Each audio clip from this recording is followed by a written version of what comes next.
The best team in the country starts slow but finishes strong. Can Auburn win the regular season title? This is the Weekend Tailgate. Brought to you by Golden's Cast Iron. C-Dub. Ike Joe. Be Will. By G.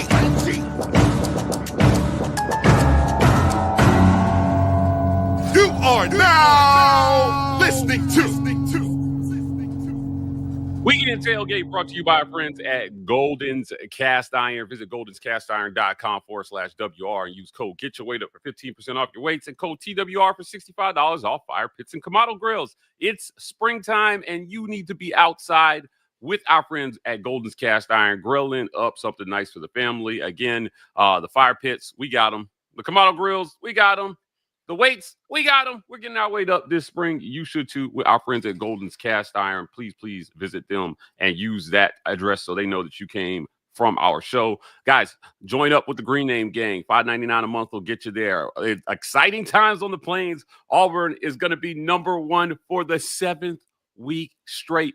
Total domination. Everyone's talking about the Tigers. Nobody's talking about any other team in the state. And you should be a part of the Green Name Gang to join in on the fun. You can also give that gift to somebody else. If you're in the chat right now and you don't have a green name, you can get one via a gifted membership. So check your email if you interact with our channel at a high level, but you haven't made the decision to become a patron yet. You may be on the winning side of the generosity of one of our other members. So watch your email. We appreciate you guys for doing this. Let's see if we can get 20 given away today. Also, this episode is brought to you by friends at Vintage 2298 Restaurant. You can visit them at 2298 East University Drive in Auburn, Alabama. If you were in the Auburn area last night when Auburn beat down Georgia and you were looking for something nice to eat after the game, Vintage would have had you covered, guys. Great food, great time, great people. Our guy, Chef Randall Baldwin, serving up something nice for the community there. We appreciate him for sponsoring the show. And also, our friends at Rogue Shop. Visit rogueshop.com and use code REPORT to get 15% off. Pain, sleep, stress, anxiety, whatever ails you in life, the Rogue Shop has something that has you covered. We ain't scared, and we ain't scared because we got the Rogue Shop on our side. Our guy, Richard, giving you guys some peace and tranquility this spring, coming back in here with the crew. Fellas, the Auburn Tigers are still #1. No one has been able to knock them off their perch. They took out Georgia 82-70 in Neville last night. I was there. Ike was on the postgame and pregame. Caesar, you didn't get a chance to give your thoughts. I want you to jump in here. This is impressive what Auburn is doing. They're winning in the 70s. They're winning in the 80s. They're winning in the 90s. They are, and those are 3 great decades, by the way. But I don't know if there is a game that Auburn cannot win. However, there's a trend of starting slow in games. They started slow, shot under 40% for the 4th game straight. I know winning is fun, but Bruce Pearl has been doing this a long time, and he knows, look, this might catch up to us. We just don't want it to catch up to us at the wrong time. I feel like that slow start caught up to them versus Florida. Yeah. What did you like? What didn't you like from yesterday's performance? You know what I make about this is the fact that Auburn truly is getting teams' best shot. For 2 straight games, you're getting teams that are playing with desperation. And we saw that Arkansas actually is a much improved team than they were when league play started. They knocked off Mizzou. Hi, Missouri. Yes, they knocked off Mizzou. So that #1 seed talk, you can kill that too.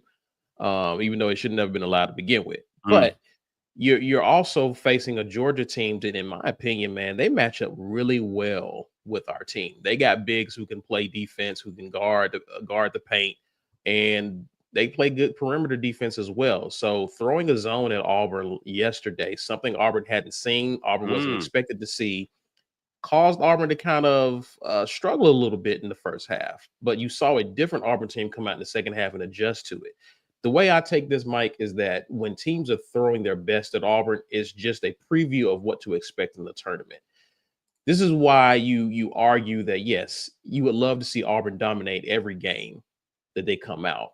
But what about those games where they struggle and shoot 30% in the first half? How do they bounce back in the second half and adjust to what defenses are showing them? By tournament time, Auburn probably would have seen every type of defense that you could possibly see.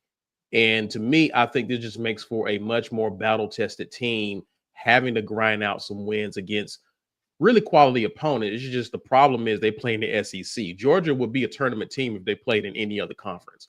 Arkansas is probably a tournament team if they played in any other conference. It's just that we're very top heavy with really good teams. And so somebody has to lose and hold these L's. And to see Auburn be just a one-loss team this late in conference play, and it ain't even arguably, guys, easily the best single season in SEC history. This is a special team. This is the reason why this team is number one. Yes, they got some things to clean up, but they're also taking a lot of teams' best shot who are also improving as well.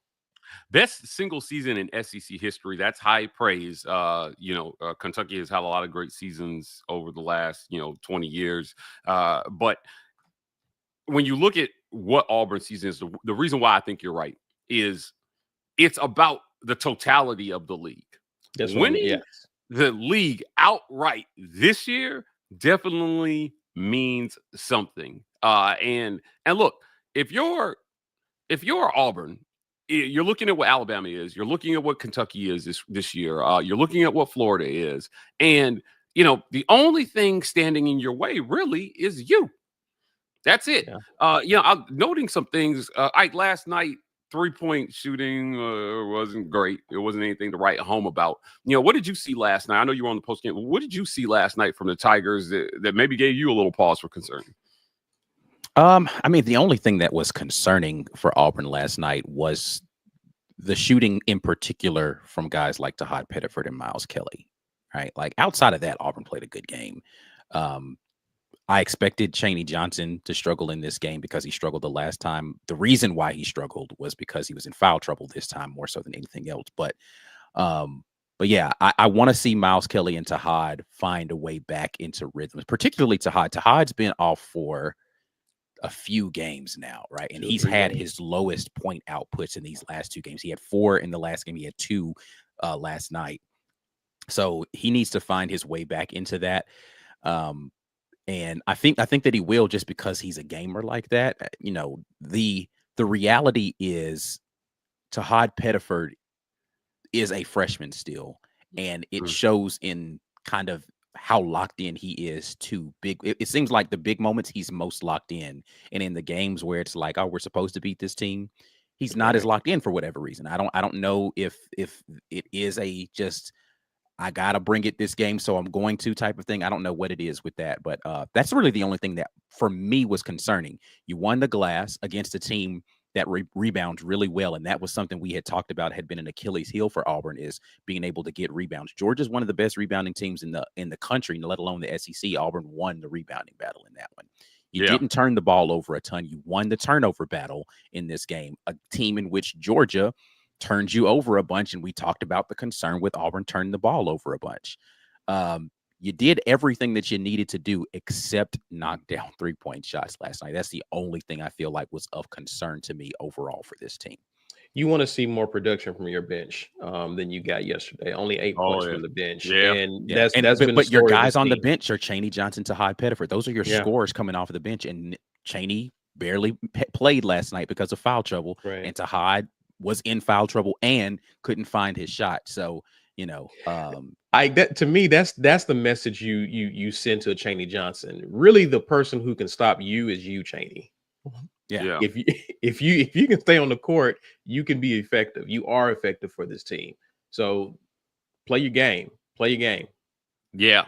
Look, so other notes from last night, Caesar astutely pointed out only 8 points from the bench is really odd for Auburn. This is a team that gets 25, 30, sometimes 40 points from the bench on nights. Auburn, when you look at total rebounds, they out-rebounded Georgia in this one, 40-35.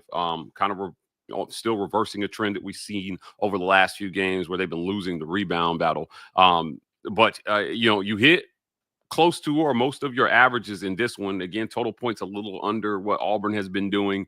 But in a game where you only shot 43% to still rack up 82 points, I think was really good. Guys, Johni Broome is unstoppable.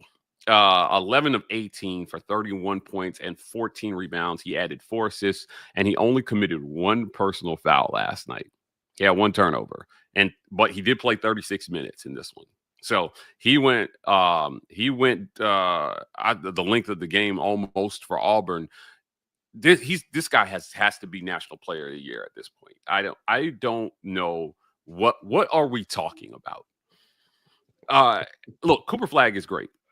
Not gonna lie, he's gonna be a fantastic NBA player, I'm sure. But Auburn loses maybe last night without Johni Broome. Yeah. He absolutely carried them offensively in that game. I don't know if there's anything else to say.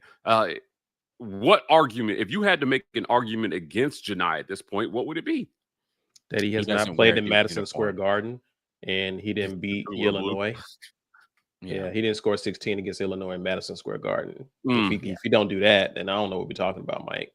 This Blaze Fest of Cooper Flagg is just and here's the thing. I think what frustrates me about the whole Cooper Flagg thing is people make you have to like down Cooper Flagg, right? And I don't want to have to do that, but just give Johni Broome the props he deserves.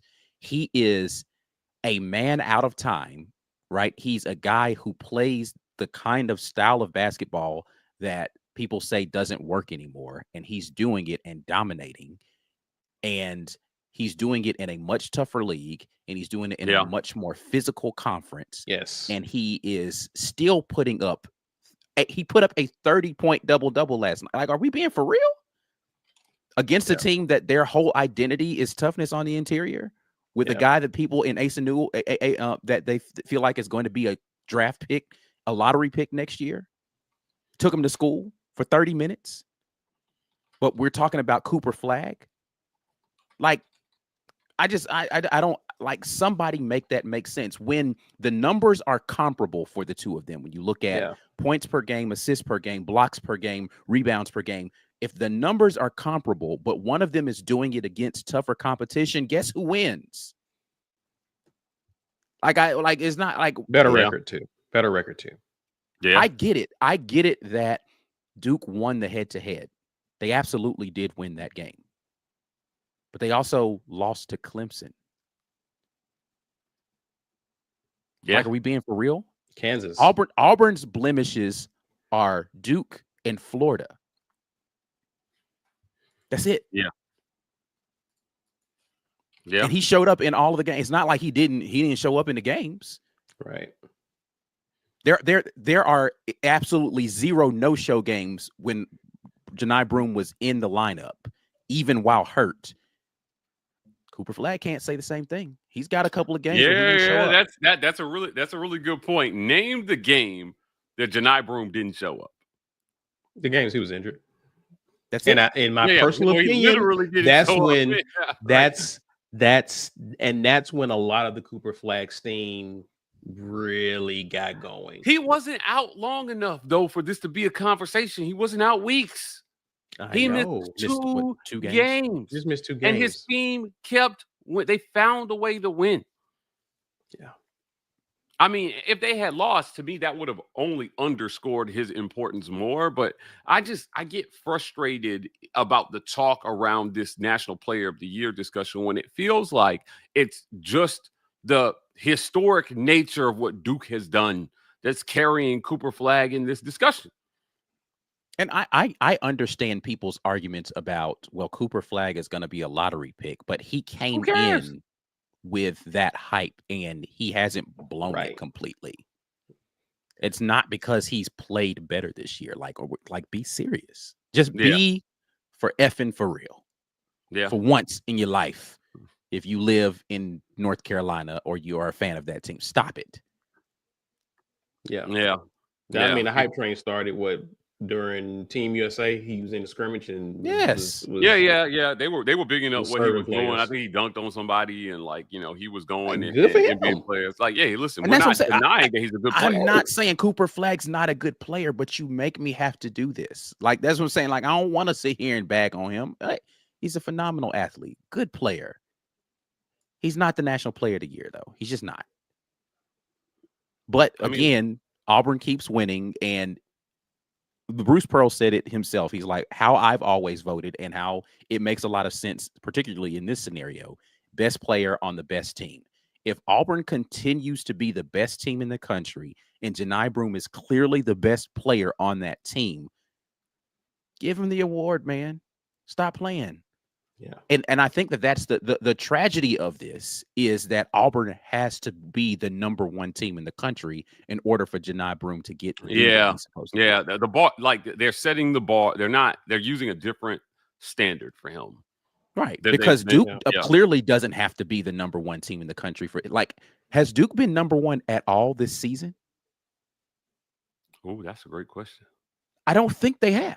Are we I don't think they've been the number one. No, they haven't. Tennessee started out the season. Kansas was up there at the beginning of the year. I don't know that Duke has been number one. When they beat Auburn, Tennessee became. I think Tennessee was number one. Okay, so going back to preseason, right? No, because Duke was behind Auburn. Yes. Yeah. Week 2, nope. Week 3. Nope. Kansas was sitting up there strangely for some reason. Kansas preseason. Kansas was the darling of all the media, and it was Hunter Dickinson was going to run away with Player of the Year. Yeah, that's true. By week 4, Auburn had climbed to 4 in the AP and 3 in the coaches. Duke was still down at 10 and 11 respectively. Week 5, Auburn had climbed to number 2. Kansas is at 1. This is in both polls. Duke was at 9 in both polls. Week 6, Duke climbs to 4 in the AP, 6 in the coaches. Auburn is still at number 2.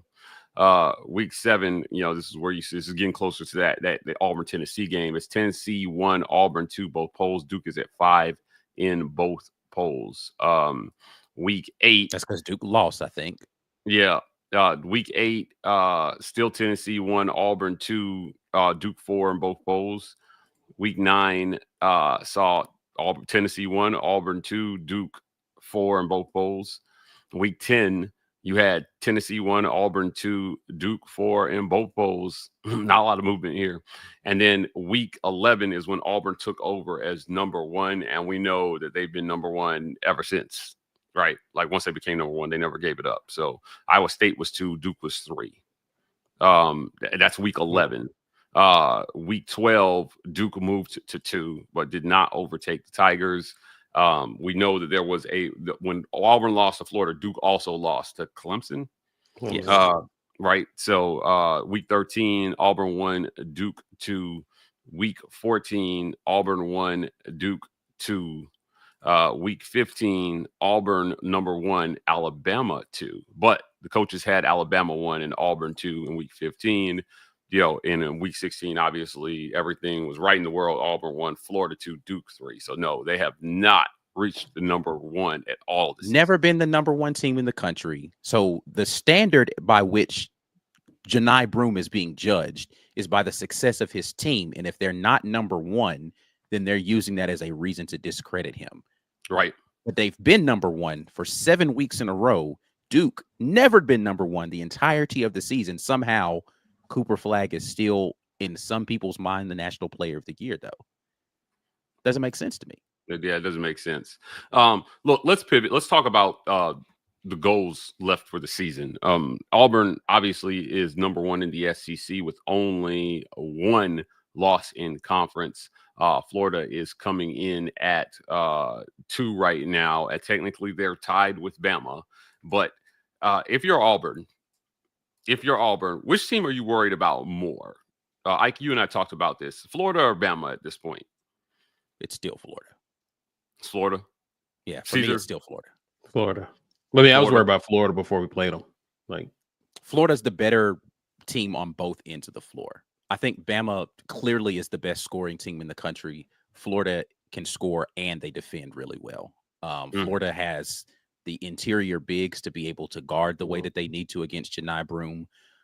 And they have the guard play to be able to score against Auburn. Until Alabama can defend the way Florida does, they're not the bigger threat. And that's not to say that Alabama's not a good team. I think I have been consistent in saying I think that Alabama is a good team, a better defensive team than some people give them credit for. They're just not better, in my opinion, than Florida. I think Florida has an argument to be the best team in the country, not named Auburn.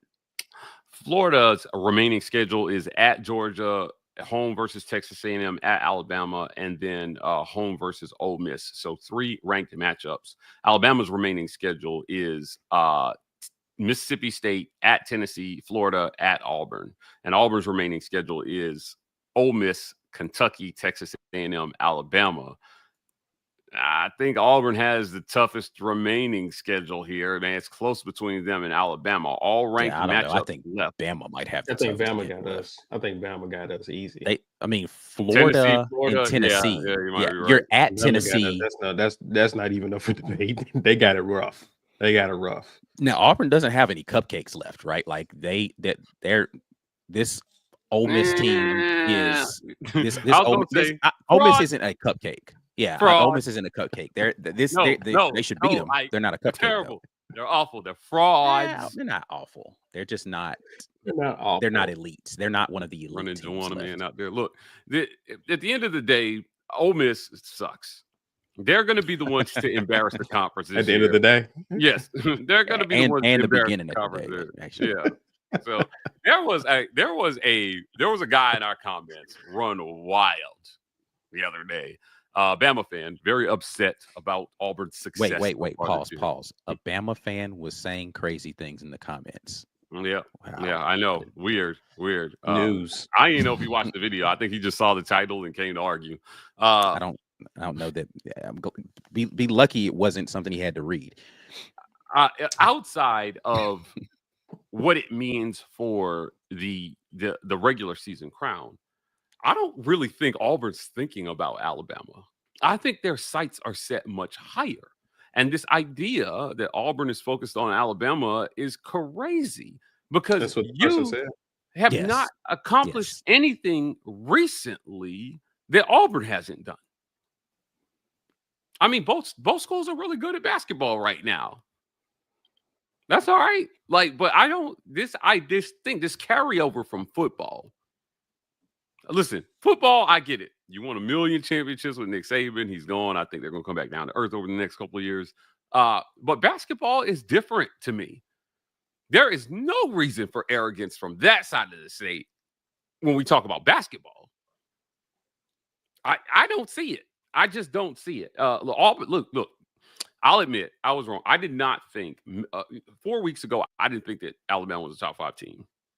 Right. Defensively, they just, I think they leave a little bit to be desired. Sure. Right. And, when they run into teams that can score with them, or if they go cold shooting, where did they go? The reason why I think Auburn is better, and not just marginally better, substantially better, is because if they go cold, they have the ability to shut you down to whatever level they need to win the game at whatever level they're scoring that game. They can get into a rock fight with teams. Yeah. If they want, if that's how you want to play it, Auburn will play that game. I just don't think Bama can do that. They haven't shown that they can. They've won by outscoring teams. Right. So when shots aren't falling, what does it look like? I mean, it was concerning to me that even in the game where they didn't shoot great, I think like 39% from the field, they racked up 85 points. Albeit, being awarded a ton of free throws, which they also did not shoot well in that game. But ultimately, I don't know. I think Auburn's sights are set beyond Alabama at this point. They're not the bar for the conference. And the idea that the media tried to make them the bar for the other media tried to make them the bar for the conference, for conference superiority, is crazy to me. They're all right. But are they that much better than Tennessee and Florida? And like, I get it. Final Four run last year, blah, blah, blah. Yeah, we got one of those too, bro. I don't see it. Now we talked about which team should Auburn be worried about more. Is it Florida? Is it Bama? Auburn 13-1 in conference right now. Florida and Bama sit at 11-3 in conference. Tennessee is lurking 4 games behind at 9-5 in conference. Guys, this is a 3-man race at this point. Yes. What has to happen for Auburn to lose this outright crown? Because in my mind, like I said, I thought Florida was the most dangerous team. My good friend Doug Amos disagreed with me. He was like, you still got to play Bama. So he thinks Alabama is the one. I think Alabama loses 2 more games before the end of the season with the schedule you noted. They've got the hardest 4-game stretch left. All 3 teams have 4 games. Tennessee is coming to Tuscaloosa. No, I think they play at Tennessee. No, they're at Tennessee. Oh, God. They're at Tennessee, and they're at Auburn.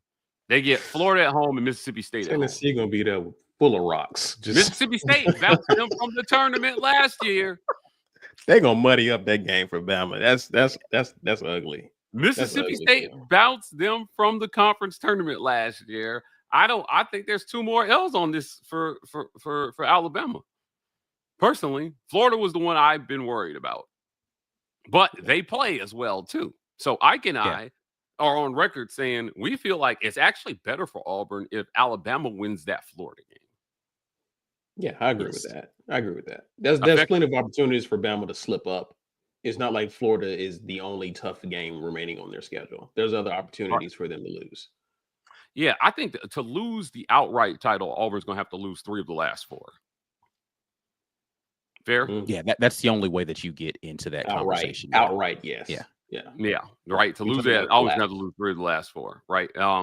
They got by their 2 presumed sort of cupcakes here in Arkansas and Georgia. Arkansas has been a tough out. Mizzou found that out last night. They were winning that game, and then I got a text message from a guy, Terrell Dapper, and he was like, "So much for the number 1 seed they were talking about." And then you've got Alabama there, and I don't know. Like I said, I think that all 3 of these teams right now are worthy of 1 seeds. Florida, right now, Alabama, as Auburn. Yeah, I think they're all worthy of 1. Right now, not all of them will get it, but they're all 1 seed.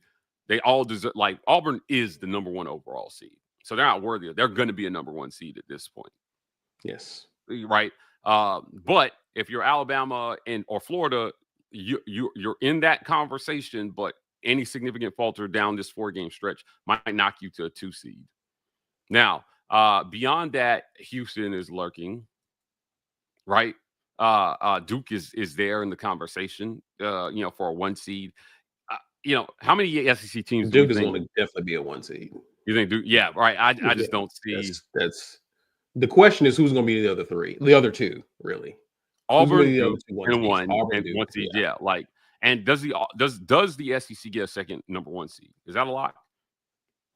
Not a lot, but I think Florida's pretty close to locking that up. I think if they go 2-2 over their Final Four, then they probably will be. Their schedule is lighter than Auburn and Alabama's at this point. I think. Their schedule gets much lighter. So 2 seeds and maybe 2 1 seeds. Well, maybe Florida goes to 2 Georgia. or 3 2 seeds. Florida goes to Georgia. They play home against A&M. They go to Bama, and they play at home against Ole Miss. Yeah, I mean, listen. There's no. It's comparable. Yeah, it's comparable. There's no teams. They've got a very, very winnable game at Georgia because again, the way that they can play on the interior, it fits the style of what Georgia wants to be able to do, and I think they have the better guards in that game. As long as Florida takes care of the basketball, they should win that game. The Ole Miss game is where they have the advantage on the interior, I think, from a physicality standpoint, and they have the ability to match what Ole Miss can do from the guard and wing play. I think Ole Miss probably has better wings out there. But Florida, I think, is a better defensive team, so they should win that game. The tough game for them is going to be on the road at Bama, and then playing Texas A&M, just because Texas A&M makes everybody's offense look stupid, like they just do. Yeah. Like they slow the game down. They like Buzz has like this voodoo doll somewhere with all the best players, and I don't know how he does it, but he does it to everybody. Even if they don't win the game, they like Tennessee usually just make teams fight for it. So I think going 2-2 or maybe even 3-1 over that stretch, very reasonable for Florida. Yeah. Look, interesting stuff here. Auburn, again, firmly in the driver's seat, which is where you want to be right now. They have racked up, is it 14 quad one wins so far? Yes. Yep. That is correct. They are 14-2 in quad one wins. There is not a single other team in the country with double-digit quad one wins right now. It is only Auburn. There are a few teams with Tennessee has 9, Bama has 9, Oregon has 9, but it's not really close. This is a historic season, 14-2 in quad one. Somehow Duke, who has not even cracked double-digit quad one wins, has a Player of the Year candidate. That's crazy to me. Yeah. 6-3. He's got on the right jersey, right? He just got on the right jersey. Yeah, that's just wild to me, man. I'm telling you, if Johni doesn't win this, dude, just throw the whole system out. Blue blood bias. I'm just not understanding what people don't get about how good Johni is. Look, man, he's added the 3-point shot to his game. You have to take him seriously from beyond the arc. When he came to Auburn, he was known for defense. Yeah, that's right. He was a rim protector. He could play a little offense, but he was known as a defensive guy. To see his maturation over the course of 3 years being at Auburn, give that man an award, man. Yeah, 11 of 18, dude, 31 points. Yeah, 14. I don't even think he missed a shot the entirety of the second half of that game. That is a great question. Let's see. Home stats, right? Johni Broome, second half box, 7 of 7 from the field in the second half. He did not miss a shot. No, he did not. Yeah, outstanding. Great conversation, guys. Let's get to the break here. You're watching the Weekend Tailgate. As always, share this video using @TheWarReport and hashtag Get Your Weight Up on social media. Like and subscribe on the YouTube channel. We appreciate you guys for doing that. Follow us on social media @TheWarReport on X and Instagram, TW Report on TikTok.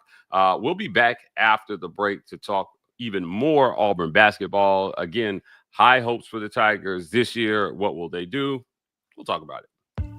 This edition of the War Report is brought to you by our generous sponsors. The Opelika Rage Room in Opelika, Alabama.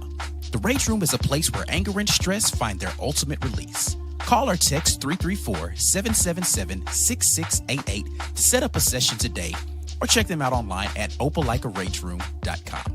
Golden's Cast Iron. Whether you work out, grill out, or chill out, you deserve the best life possible, and Golden's Cast Iron is here to provide the tools to help you do it. Check them out at goldenscastiron.com.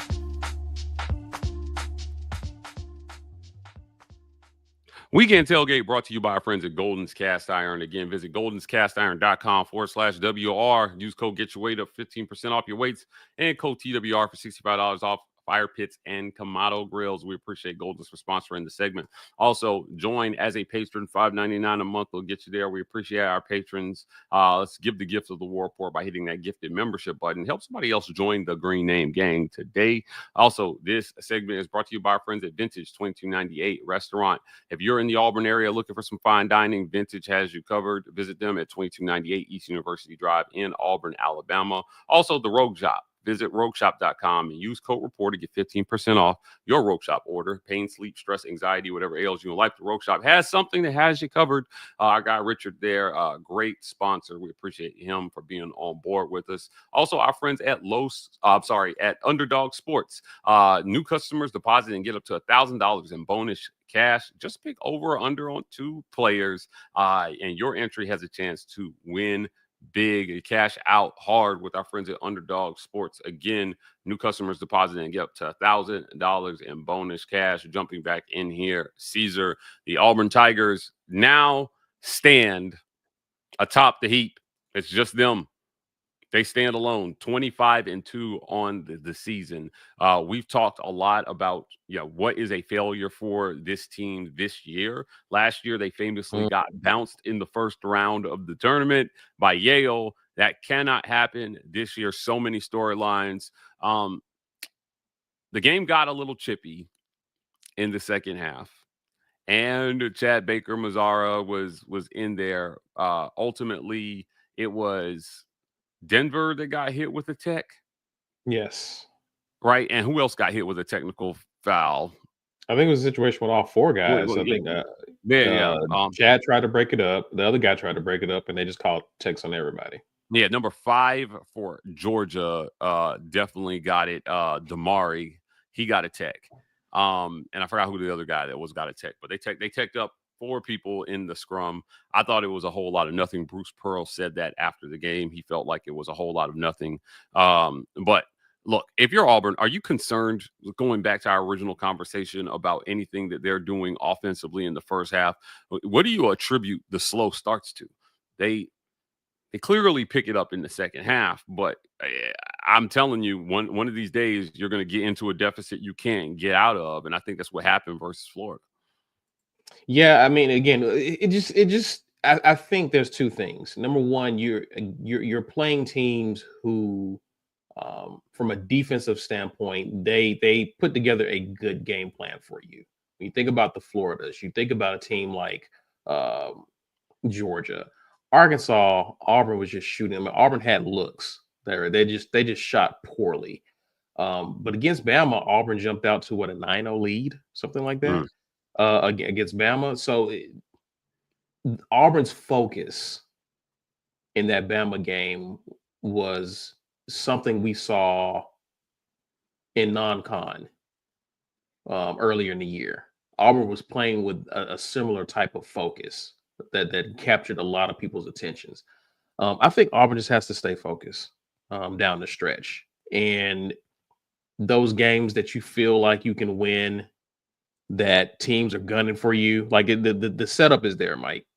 Right? If you're not focused in this league, you could get got, and that's happening to teams throughout this conference. It happened to Missouri, right? Missouri had Arkansas on the ropes, lost focus, and that's what will happen to you. So they just got to stay hungry and stay focused, Mike. I think that is the Auburn is Auburn's biggest enemy, in my personal opinion. No offense to A&M, Kentucky, or Bama. All 3 are good programs. All 3 are tournament teams. Auburn is your biggest enemy at this point. You just got to stay focused. You're not going to be able to hit all your shots. But these guys are so good, Mike. They know how to affect the game, even if their shots aren't falling. Even yesterday, Tahat Pettiford had 5 assists. Like, even with him not shooting well, he was effective at points in this game. We've seen Miles Kelly find ways to be effective in games, right? So this team has to,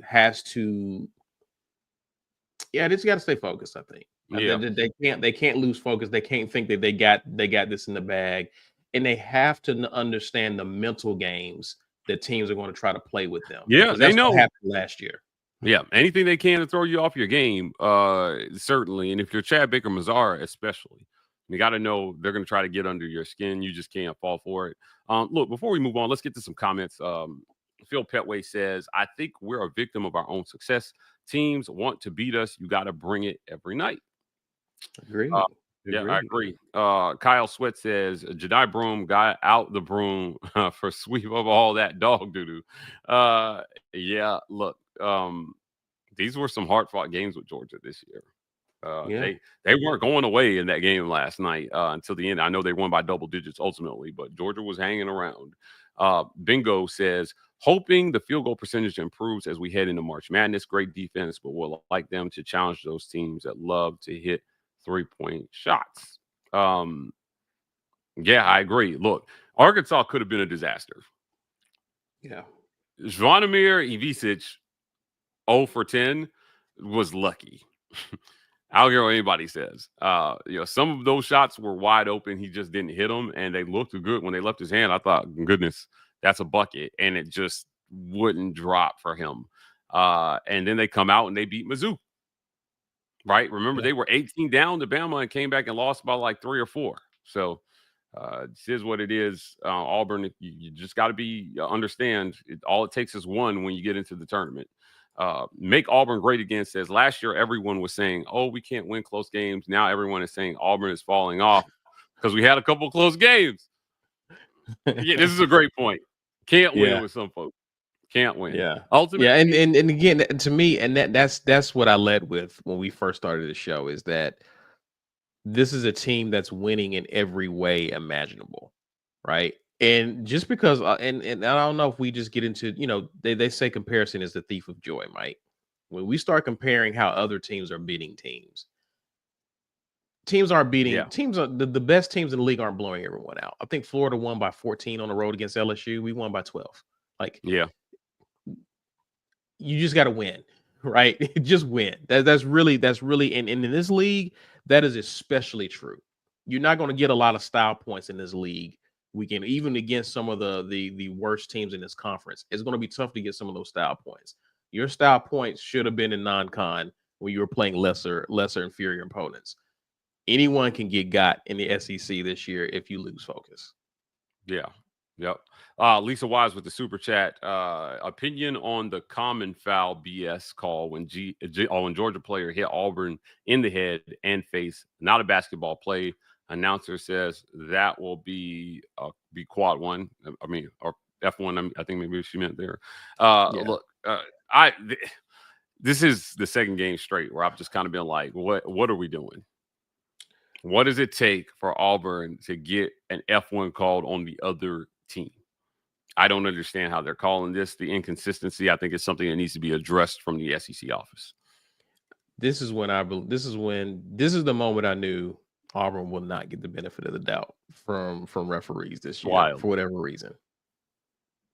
Yeah, it's wild. Ben Bloworth with the $4.99 super chat.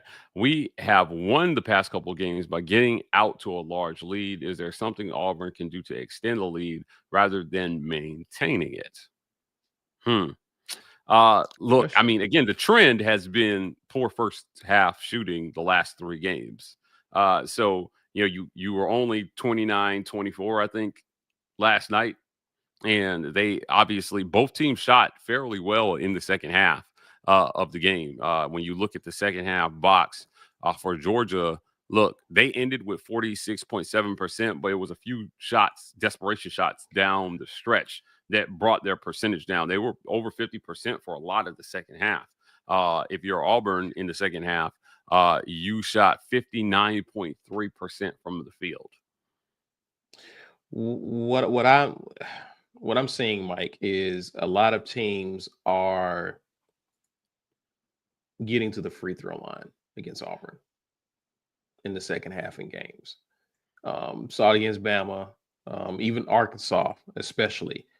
We get to the basket, try to get people in foul trouble, try to get our points at the charity stripe, especially if their shots aren't falling from the perimeter. That's what's allowing teams to hang on in games against Auburn, is just getting to the free throw line. And that's been one of the stories about Auburn as well. As aggressive as they play on defense, trying to block shots. I mean, that's just Bruce Pearl's DNA all over the team. You're going to foul guys, right? And so I think if Auburn can figure out a way not to send people to the line, again, got to talk about the referees as well, right? In terms of their inconsistencies in what's a foul in one aspect, one side of the court as versus the Auburn side of the court. That's I think that's what's helping teams stay in it, is just that getting to the foul line against Auburn has helped them. Yeah, they are. They are definitely getting to the foul line against the Tigers. If you're Auburn, you got to hit your free throws, because the other team's going to get their opportunities here. In the game last night, Auburn was 22 of 28 from the free throw line. So not bad. But most of those were missed by Johni. I mean, he shot 11 free throws and missed 4 of them. Cheney went 0 for 2. Those were your 6 missed free throws there. Let's get back into our comments here. Make Auburn Great Again says, I want to say 4-0. This is speaking of Auburn, the last Auburn Dad for stretch. life. Oh, Auburn Dad for life. I'm sorry. But going to be tough to go with UK, A&M, and Bama, and the way they've been sluggish at home lately scares me with Bama coming in.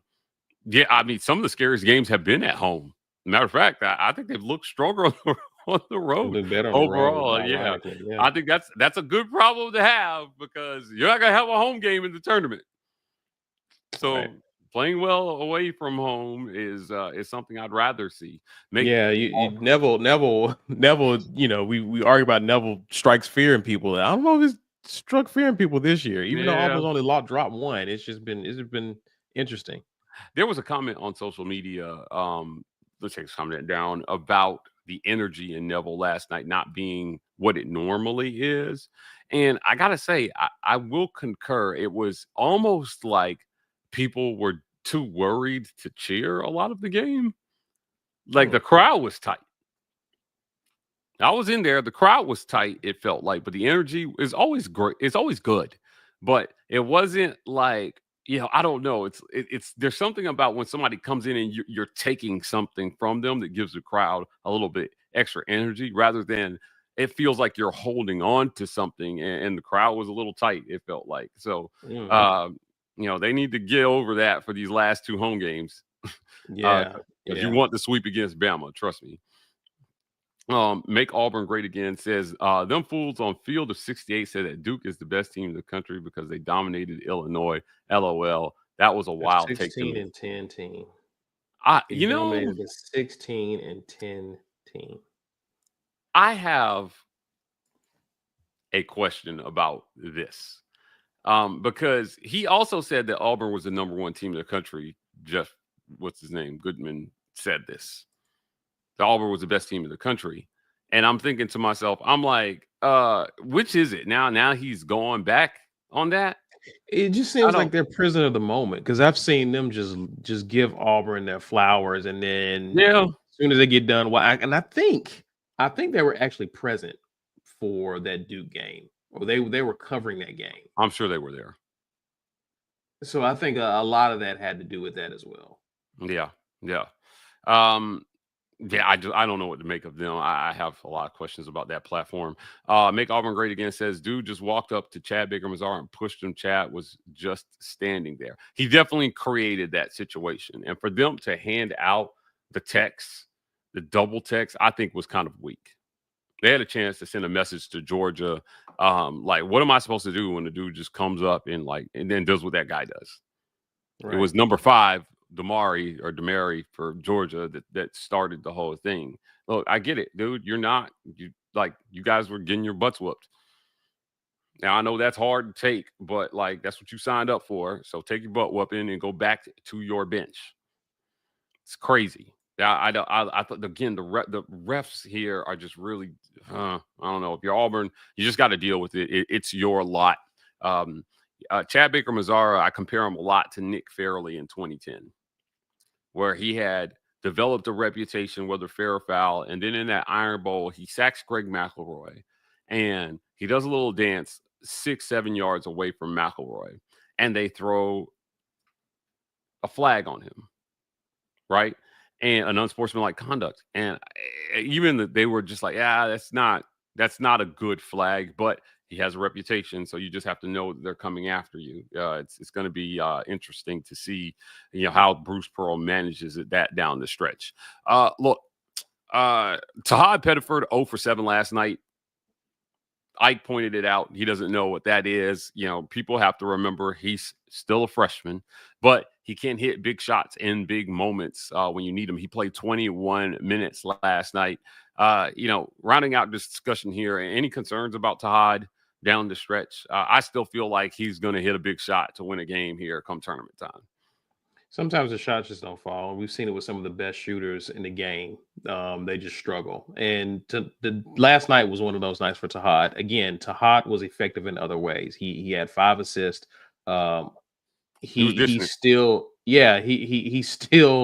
is effective for you. Now, if Todd had a bunch of turnovers and missing shots, okay, I'm like, okay, mentally he's checked out. Like, what's going on with him? But we know that Tahad is a jump shooter. He can pull up from anywhere, and he's still shooting with that confidence. And you want him to still have that because we've seen him, to your point, make critical shots in key games. It's almost like he shows up for these huge moments and delivers. So no, I'm not concerned about him. We've seen this happen with shooters. We were concerned about Denver Jones just a few weeks ago. And lately Denver has been on fire, right? So I just expect this just happens to be Tahad Pettiford's turn. Unfortunately, you hope he can get out of it sooner rather than later because he will definitely be needed down the stretch. But yeah, I think he's still effective in other ways. He's still locked in, and those shots will fall eventually. Yeah, Miles Kelly only 1 of 6 from 3 last night. Again, if we're nitpicking, we're talking about things that maybe concern us. I don't know if you could call that a shooting slump for him these last couple games, but certainly it's been rough for Miles Kelly from the field. Yeah, yeah. He kind of shot his way out of it. I think against Bama because he didn't start off particularly well in that game either, but he was able to shoot his way out of that one and contributed a good bit in that game against Bama. But since then, he has been struggling. Yeah, it's been a little bit of a struggle again. Just 1 of 6 from 3 for Miles Kelly. He had some tough buckets going to the hole, but going back to Arkansas again, only 1 of 6 from 3 at Arkansas as well too. So he's a combined 2 of 12 from 3 over the last couple games. When he's hitting big shots, Auburn is really, really hard to beat.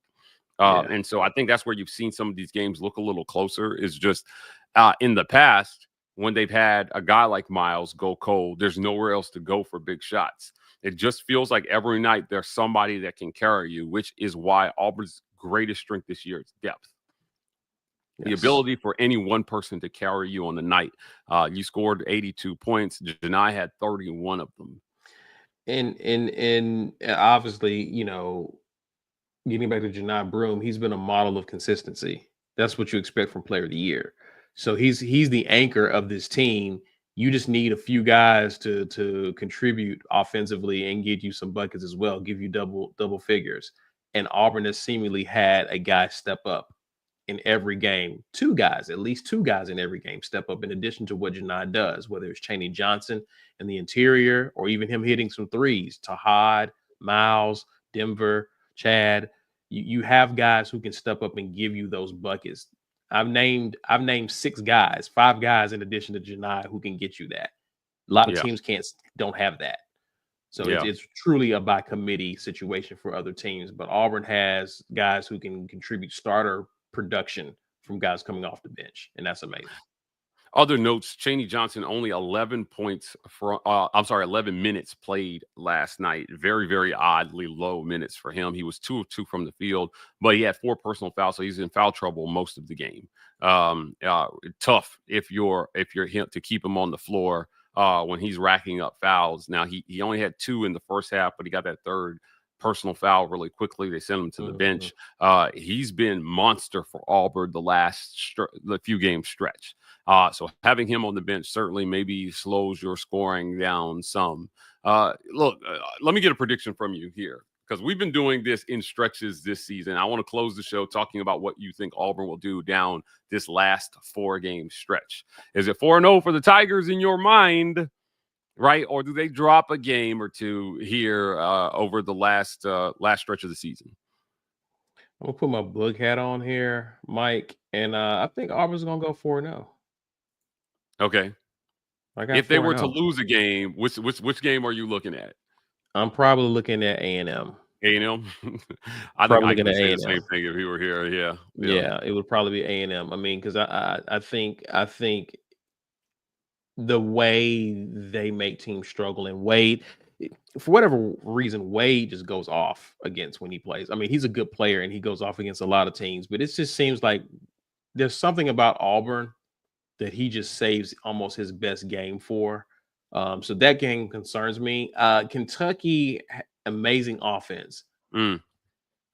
Their defense is lacking. Their defense is truly lacking. And so to me, I think Auburn can be, if Auburn is the same efficient Auburn that we've seen all year long, not the best scoring offense, but the most efficient offense. If we're efficient on the road against Kentucky and Auburn plays good defense, defends the perimeter, I think Auburn gets that game. I know Yeah, Auburn has not had a lot of success at Rupp, but this is a different year, and I think Auburn has a good shot of getting that dub there. Yeah, I think that needs to be driven home more so than any other point that everybody's making right now about this team, is that this is not the same team that lost to Yale. Right. As a matter of fact, Alabama took Aiden Holloway, so they're closer to the team that lost to Yale than we are. I'm just saying. Look, I think it's 4-0 for the Tigers down the stretch. It's the ability to win on the road that has me supremely confident in what they can do here to close the season. The road, so you haven't lost a road game in conference play, and we're almost done with the regular season. Caesar, that's insane. So I like the Tigers to finish 4-0. Let us know in the comments here. What you talked about Bama, or you talked about Auburn at home. Listen, the crowd's gonna be there. The crowd's gonna show up for that game.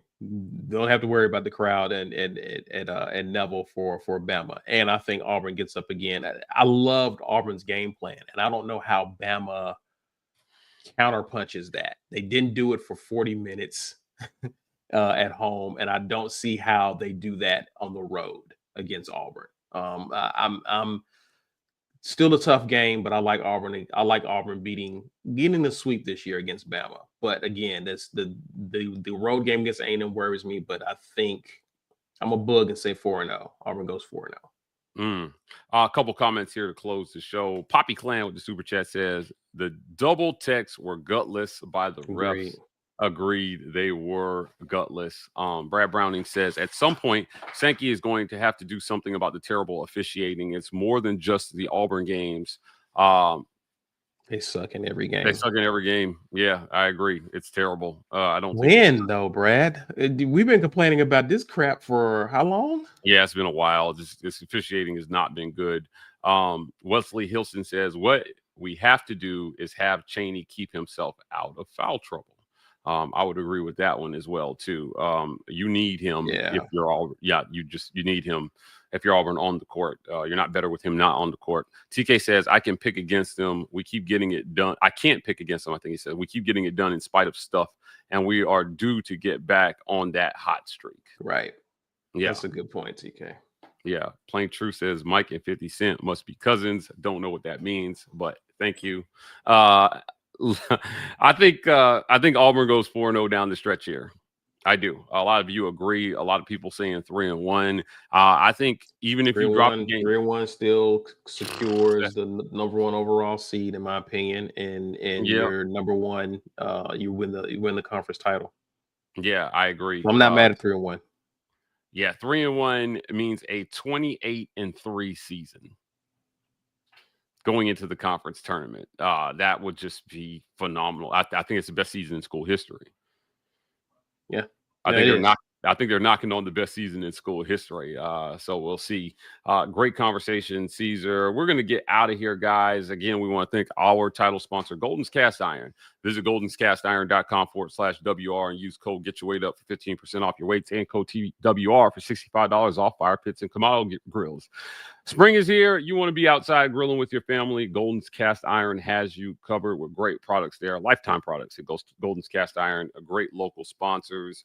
You can join the Green Name Gang by hitting that join button. $5.99 a month will get you there. We appreciate our Green Name Gang for helping support the work that we do. Ike is on his way to cover the women's game. They're at Alabama this afternoon. That's why he had to hop out the second half of the show. Again, help keep him on the road by joining up. Also, our friends at Underdog Sports, new customers deposit and get up to $1,000 in bonus cash. Just bet higher or lower on 2-player props, and you have a chance to win big with our friends at Underdog. Download the app today and use code RAPPORT to get that bonus cash. We appreciate Underdog for sponsoring this segment. Also, our friends at Vintage 2298 Restaurant. Visit them at 2298 East University Drive in Auburn, Alabama. And the Rogue Shop, rogueshop.com. Use code RAPPORT to get 15% off plus free shipping. That's it for another great edition of the Weekend Tailgate. We'll be back at you guys tomorrow with the Auburn Express powered by the War Report. We're signing off, and as always, War Eagle. Real.